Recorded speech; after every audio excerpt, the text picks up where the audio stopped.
Hi, I'm Michael Synk here. I'm the creator of the Rock and Sand model, and I'm the founder of the School of Rock and Sand and Rock and Sand, my strategy company and my coaching school. I coach owners of mid-market business owners of businesses in the mid-market, like this gentleman here on this call with me. Let me introduce you. This is Mike Minkler. He's the president of CMIT Solutions of St. Louis. And Mike, can you give us like 2 sentences on what your company does? And welcome. Thank you, Michael. It's great to be with you today. We are a managed IT service provider. What that means is we work with small, medium-sized businesses and help them take care of their technology and plan for the future. Okay, great description. So I want to say it was about 2 years ago, you enrolled in the School of Rock and Sand. Specifically, you enrolled in the master class of the Rock and Sand model. And at the same time, you engaged me to help you with that as kind of a ride-along coach. I rode along with you. So what were 2 or 3 of the biggest things you learned that were impactful to your company? What lessons or actions you were able to take that really made a big difference and made the investment in the school worth the time? Yeah, there was a lot of great things that we gained out of it, but a few that I think were most impactful. One was the Rock and Sand strategic plan, which was a great document. It allowed us to kind of organize our thoughts around our plans over a 3 to 5 year time frame, and then take those initiatives and thrusts and bring them down to a very granular and actionable level. And it's really kind of become, our growth roadmap as we look to the future and build our business. And one of the components of that is another big takeaway for us, which is the brand promise. We were so used to thinking about our business from where we sit, not from our customers' perspective. And you have a great module on brand promise and coming up with what your services look like in your customers' eyes. Yeah, that really helped us focus our attention. It's one of the key things to strategy, not just our model, but it's so natural to talk about how great we are. Raise our hand. I'm really good. We do all these great things, but the customer isn't really thinking about that, are they? No, they're not. And what was really interesting when we went through that process is as we started to think about who our customers were and even talk to some of our customers about this, some clear parallels kind of showed up around who our best customers were and helped us, not only create our growth plan, but focus our business and our marketing around our customers that we like the most, which are also typically the most profitable. So it was really a win-win all the way around.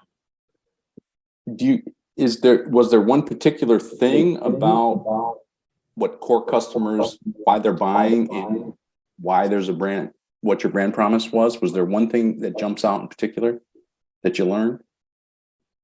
Yeah, our customers are in many ways like us. We're growing businesses, have pretty aggressive growth plans.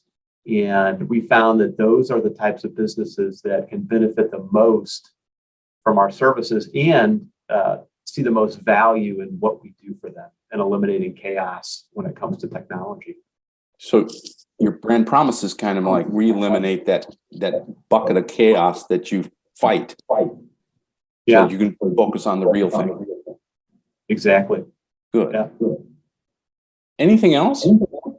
Yeah, I would say the other aspect to this, when you think about planning, right, it seems sometimes like a moment in time and you come up with all these great ideas and it's really fun and exciting. And then you get to the other side of that and it's like, okay, now we have to execute.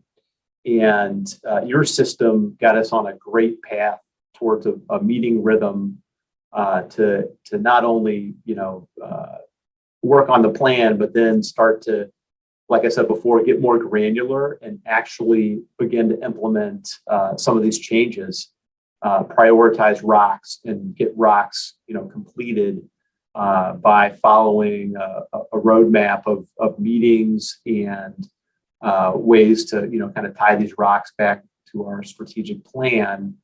They say it's success is 10% inspiration, 90% perspiration. So we're in perspiration mode now, I would say, in implementing our plans based on the system. And you're perspiring in these series of meetings that make you talk about the rocks. Something I always say that people kind of roll their eyes at me about is meetings move the rocks.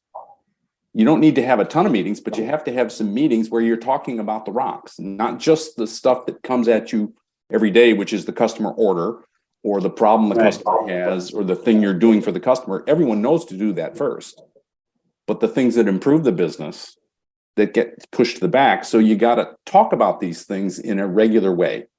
And that's really, what benefit did you get out of that, putting in a meeting rhythm like that?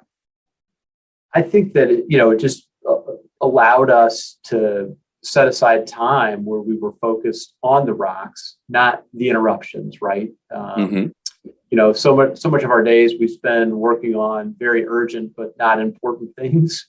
And following the meeting rhythm made sure we worked on the very important things, which were moving the rocks. And the other part that I really liked about it, and with your coaching, Michael, was, sometimes we're focused on trying to be perfect, right? Do we have the exact right set of rocks, or are these rocks wrong? And you really helped us kind of get over that anxiety. And it's like, okay, you don't have to be perfect, right? You need to identify rocks that are going to move your strategy forward.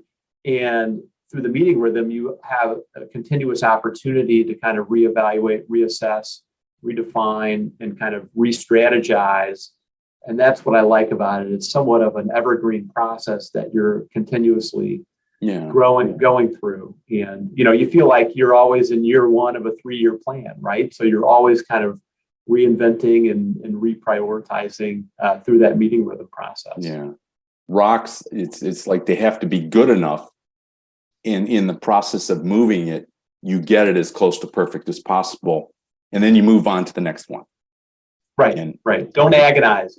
Don't agonize. Don't agonize. Don't worry about perfect. Perfect is the enemy of great, is how I look at it. So, Mike, think back to when you were considering joining the school and getting Right Along Coaching. What was going on in your company? What was going on in your mind? Can you replay that for us? Yeah. I have a handful of partners that I work with in my business.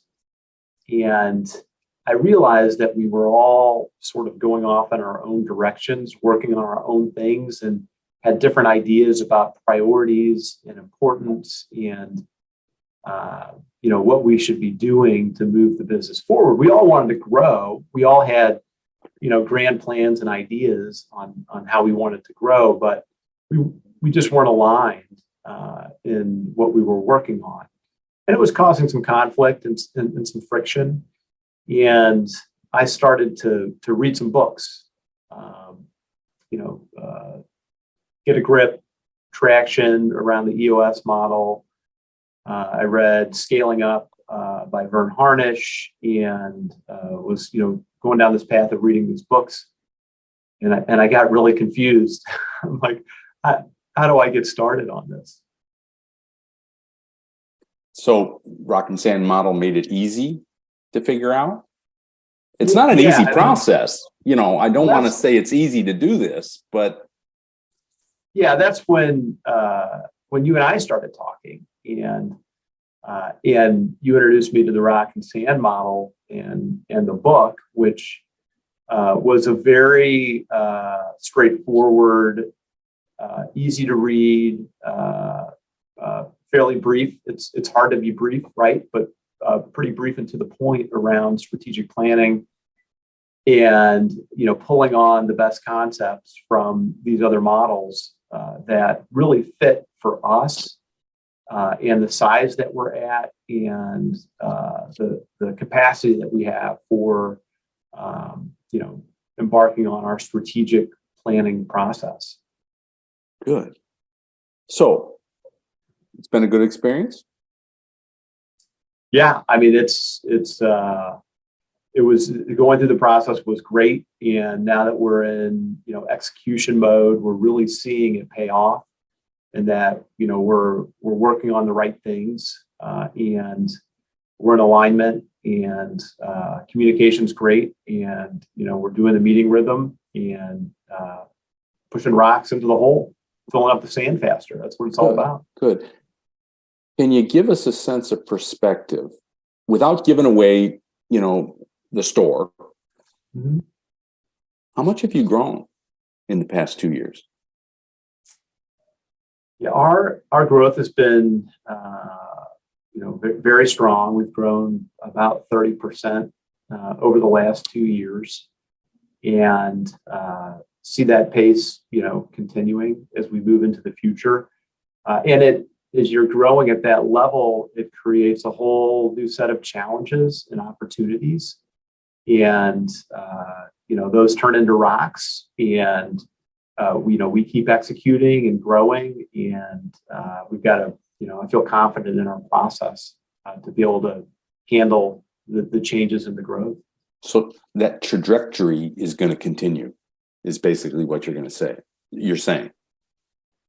Yeah, as we get bigger, maintaining a 30% annual growth rate gets more challenging. So, I think maybe we'll see that fall off a little bit, but still continuing to grow somewhere between 20 and 30% per year. Great. Now, one last question before we end. Pretend you're talking to someone like yourself who is in the situation you just described. What would you tell them about the Rock and Sand model, ride-along coaching, Michael Synk?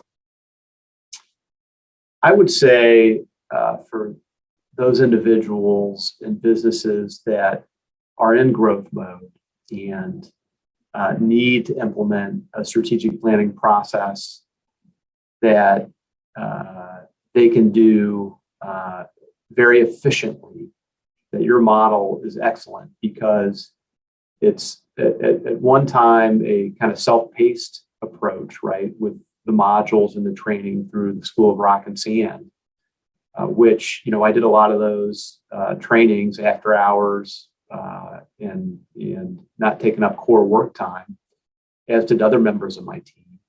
And then with your counsel and advice on a periodic basis, it helped us, what I would say, stay on the fairway, right, as we were, marching down our strategic planning process.